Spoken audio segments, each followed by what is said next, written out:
Hello बच्चों। आज की क्लास में हम डिस्कस कर रहे हैं हमारी पाइथागोरस प्रमेय या पाइथागोरस थ्योरम।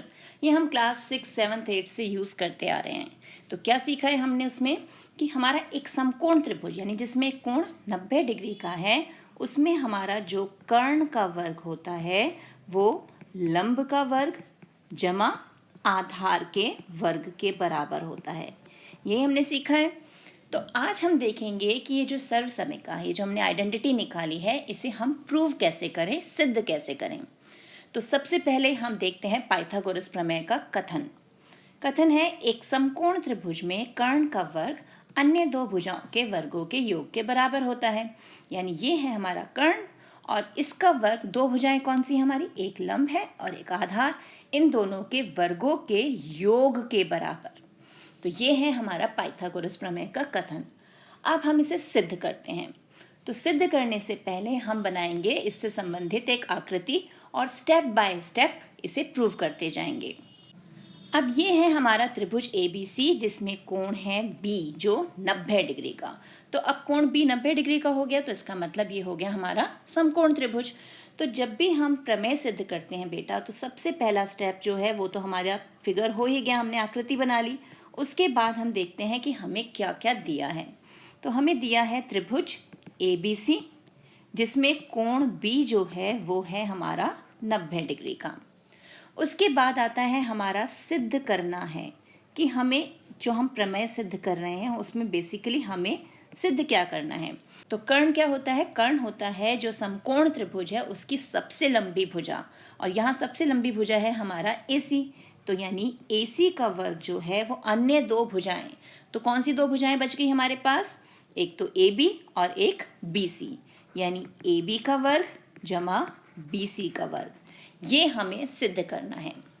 उसके बाद आता है हमारी रचना, यानी अपने इस जिसे हमें सिद्ध करना है, जिस कथन को, उसको सिद्ध करने के लिए हमें कई बार रचना की भी हेल्प लेनी पड़ती है, यानी हमें अपनी तरफ से एक कंस्ट्रक्शन करनी पड़ती है। तो यहाँ पर हम क्या करेंगे, B से, यानी जो हमारा शीर्ष बिंदु B है, वहाँ से कर्ण पर एक लंब खींचेंगे। लंब यानी 90 डिग्री का कोण बनाते हुए हम ये लाइन खींची है और इसको नाम दे देते हैं हम D। तो हमने रचना क्या की है, हमने किया है BD जो है वो लंब खींचा है हमने कर्ण AC पर, ठीक है। और उसके बाद अब आता है हमारा उपपत्ति, यानी अब हम इसे सिद्ध करना शुरू करेंगे।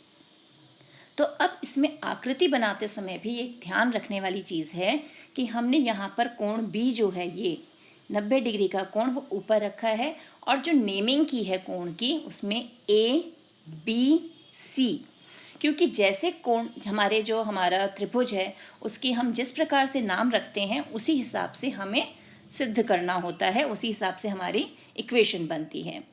तो अब यहाँ पर B बीच में है, B फॉर बीच, तो हमने B को बीच में लिया हुआ है और 90 डिग्री का कोण उस पर रखा है। अब क्या करना है, सबसे पहले हम यहाँ देखें, जैसे ही हमने BD जो है वो लंब खींचा है हमारे AC के ऊपर, तो अब ये त्रिभुज दो भागों में बट गया।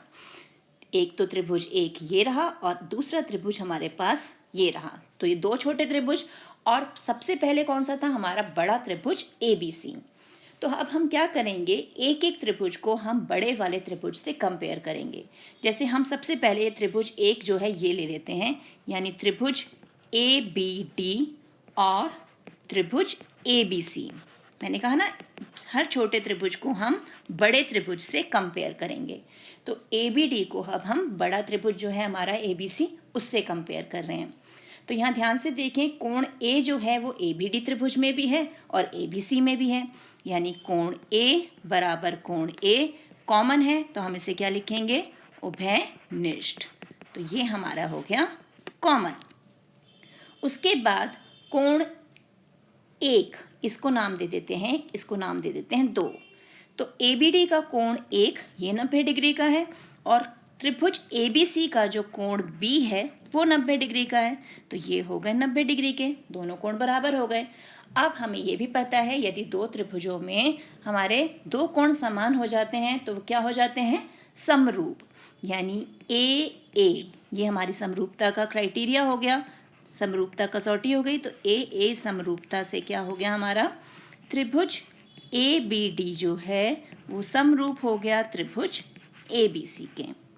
अब जैसे हमने इसे समरूप सिद्ध किया उसी प्रकार से हम दूसरे त्रिभुज को भी हमारे बड़े त्रिभुज ABC के समरूप सिद्ध कर सकते हैं। तो यहाँ हम लिख देते हैं उसी प्रकार से, जैसे हमने पहले को सिद्ध किया उसी प्रकार से अब दूसरा त्रिभुज हमारा, इसका नाम क्या है, BDC। त्रिभुज BDC जो है वो भी समरूप हो गया त्रिभुज ABC के, क्योंकि यहाँ कोण C जो है वो दोनों में कॉमन है और फिर कोण 2 और कोण B जो है वो 90 डिग्री के हो जाएंगे। तो अब ये जैसे ही समरूप हो गए, अब हमारा काम हो गया बहुत आसान। और अब मैं आपको बता रही हूँ एक बहुत आसान ट्रिक जिससे ये हम प्रमेय जो है आसानी से सिद्ध कर सकते हैं।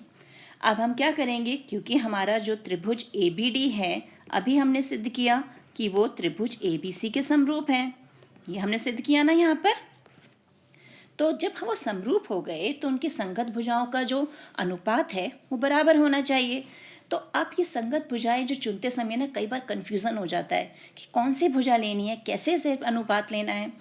तो यहाँ मैं आपको बता रही हूँ जो ट्रिक, उसे ध्यान रखना कि हमने दोनों जगह लगाया बटे का निशान, बीच में लगाया बराबर का निशान। अब आ जाते हैं हम हमारे त्रिभुज ABD में।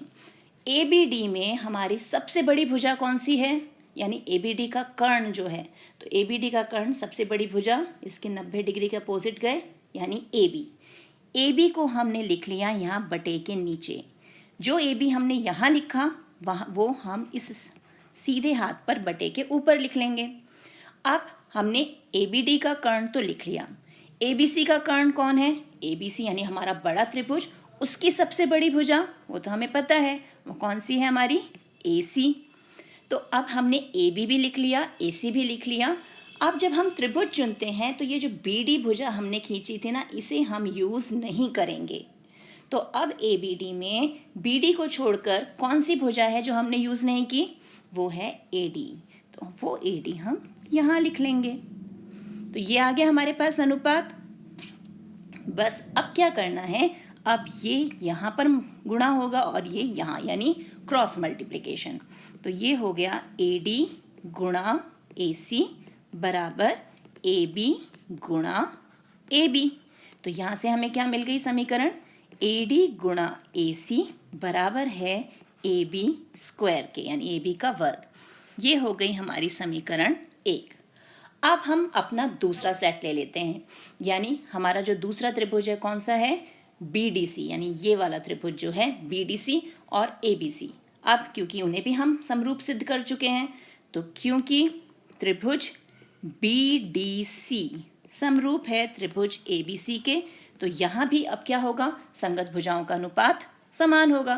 तो अब यहाँ देखो जो BDC है, BDC यानी ये वाला त्रिभुज, इसकी सबसे बड़ी भुजा यानी 90 डिग्री, इसका ये रहा 90 डिग्री, इसके अपोजिट ये रही BC, तो इसकी सबसे बड़ी भुजा है BC। तो हमने क्या करना है, दोनों जगह लगाना है बटे का निशान, बीच में बराबर का निशान।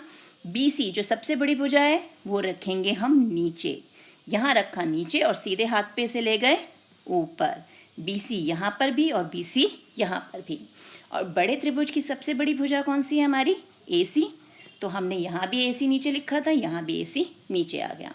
अब फिर से हम BDC को ध्यान से देखें, BC हमने यूज़ कर लिया, BD हमें नहीं लेना, तो बची कौन सी भुजा, हमारी भुजा बच गई DC।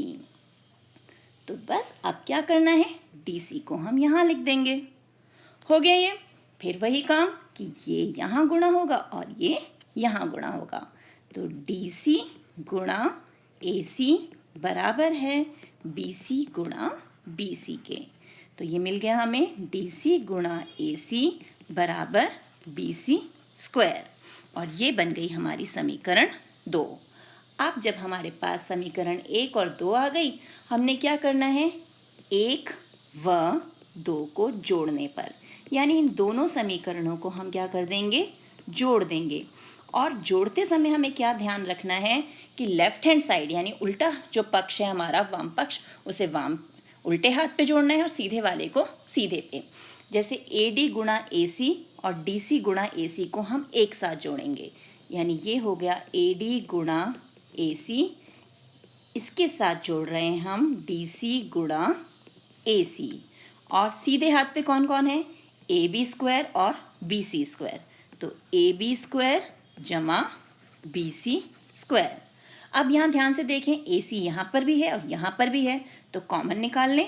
ए सी को हमने कॉमन निकाला, तो ए सी गुणा ब्रैकेट में रह गया ए डी जमा डी सी बराबर ए बी स्क्वायर जमा बी सी स्क्वायर।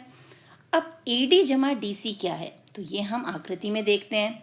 यहाँ आकृति में ध्यान से देखें तो ए डी और डी सी को जोड़ के हमें पूरा क्या मिल रहा है, ए सी। तो उस ए डी और डी सी की जगह हम क्या लिख देंगे यहाँ पर, ए सी, यानी ए सी गुणा ये भी क्या बन गया, ए सी बराबर ए बी स्क्वायर जमा बी सी स्क्वायर। तो ए सी गुणा ए सी क्या हो गया, ए सी स्क्वायर बराबर ए बी स्क्वायर जमा बी सी स्क्वायर। और यही हमें सिद्ध करना था, तो इति सिद्धम, हो गया सिद्ध। तो देखा कितनी इजी ट्रिक है। एक बार फिर से मैं आपको बता देती हूँ कि जब हम लंब खींचेंगे तो हमारा त्रिभुज दो भागों में बट गया, एक भाग दो, ये हमारे पास आ गए। उसके बाद क्या करना है, हमें हर एक छोटे त्रिभुज को बड़े त्रिभुज से कंपेयर करना है। जैसे हमने ए बी डी, यहाँ पर ए बी डी और ए बी सी को कंपेयर किया, और उसी प्रकार हमने बी डी सी और ए बी सी को कंपेयर किया। जब ये दोनों समरूप हो गए तो हमें देखा कि इनकी भुजाओं का अनुपात समान होना चाहिए, जो संगत भुजाएं हैं। तो संगत भुजाएं हमने कैसे चुनी, सबसे पहले हमने छोटा त्रिभुज ए बी डी, यानी जो हमारा त्रिभुज नंबर 1 है, ये ले लिया, और इसकी सबसे लंबी भुजा, तो सबसे लंबी भुजा इसमें ए बी है, हमने ए बी लिया और जो दो बटे के निशान लगाए थे, ए बी को एक बार यहाँ लिखा नीचे और ए बी को सीधे हाथ पे लिख दिया ऊपर। और उसी प्रकार बड़े त्रिभुज की जो सबसे लंबी भुजा है ए सी, उस लिख दिया यहाँ। और फिर मैंने आपको बताया जो हमारी लंब वाली भुजा है यानी बी डी जो है, उसे हमें भुजाओं के अनुपात में यूज़ नहीं करना, बी डी को हमें नहीं लेना। तो बी डी को छोड़कर कौन सी भुजा बच गई, ए डी, और ए डी को हमने यहाँ लिख लिया। सेम यही जो रूल है ये हमने फॉलो किया जब हमने सेकंड वाला हमारा त्रिभुज लिया बी डी सी और उससे कंपेयर किया ए बी सी से। तो उसकी सबसे बड़ी भुजा बी सी, यहाँ भी लिखा, बी सी यहाँ भी लिखा। त्रिभुज की जो हमारा सबसे बड़ा त्रिभुज है त्रिभुज ए बी सी, उसकी सबसे बड़ी भुजा ए सी, वो यहाँ लिखा। और जो भुजा बच गई बी डी को छोड़कर, वो है हमारी सी डी, हमने उसे यहाँ लिखा। क्रॉस मल्टीप्लाई किया, दो समीकरण बन गई हमारी, समीकरण 1 और समीकरण 2, और फिर उन दो समीकरणों को जोड़ा हमने, तो हमारे पास हमारी जो हमें सिद्ध करना था वो सिद्ध हो गया। तो ये है हमारी पाइथागोरस प्रमेय और उसको सिद्ध करने की इजी ट्रिक। आई होप कि आपको ये अच्छे से क्लियर हो गई होगी और इसकी अच्छे से प्रैक्टिस करनी है, क्योंकि हमारे बोर्ड एग्जाम्स में प्रमेय ज़रूर आती है। तो मिलते हैं एक और वीडियो में, तब तक keep practising and enjoy maths.